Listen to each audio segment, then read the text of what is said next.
50 milyon, 100 milyon insanı öldüren onlar ama katil biz oluyoruz. Hayır, özgüveniniz tam olsun. Katil de onlar, oyun kuran da onlar.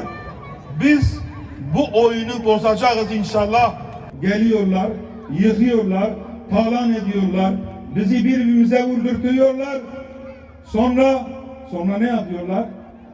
Sonra sizi barıştıralım ama bu barıştırmanın da bir bedeli var diyorlar. Unutmayın kardeşlerim, hepsi bir filmdir, hepsi bir tiyatrodur, hepsi bir oyundur ve aldatmadır. Uyanık olun, Avrupa denilen ikiyüzlü, insan hakları denilen bu tiyatro bize yönelik değildir, kendilerine yöneliktir. Ana ben ölüyorum anneciğim, anneciğim. Ana ben ölüyorum anneciğim, anneciğim. Ana ben ölüyorum anneciğim.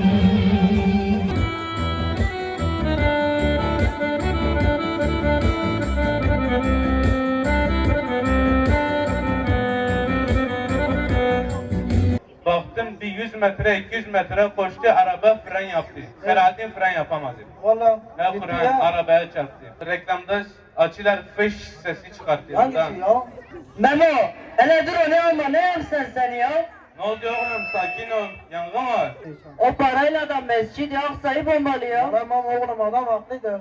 O da haklı. Abi görmediniz mi? Orayı Gazze'yi bombalıyor. Öyle bak ya. Çocuk öyle her saniye çocuk öyle çocuk. Nasıl öyle? Abi Haşim, bu mallarını al. Ve bunları bir daha almayan, at onları yak çöpe at. Tarihte şanlı adımız, kirlenmemiş makamımız, feda İslam'a canımız, şehitlerimize selam. Şehitlerime, şehit İsmail'e, şehit Şeriyasin'e, Ebu Übeyde'ye, Ebu Übeyde'ye, Ebu Übeyde'ye, gönderilerime.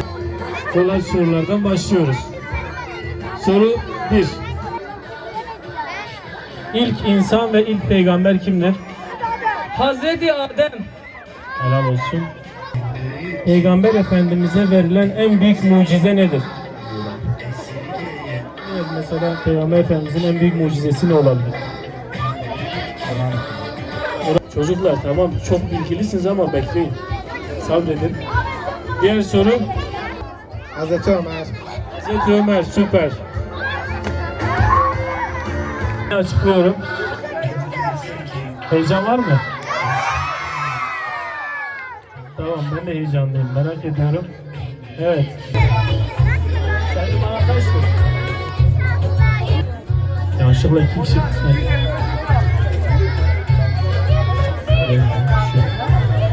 Oo. Yani bu sayının çıkması hakikaten güzel bir şey. 1 numara. Ve ala alihi ve sahbihi ecmaîn. Allah'ım bizi yoktan var edip bizleri doğru yola iletmek için kitaplar ve peygamberler gönderdiğin her türlü fedakarlığı yapmış olan bu millete tekrardan Kur'an ve sünnete bağlılık ve Kudüs aşkını nasip eyle ya Rabbi.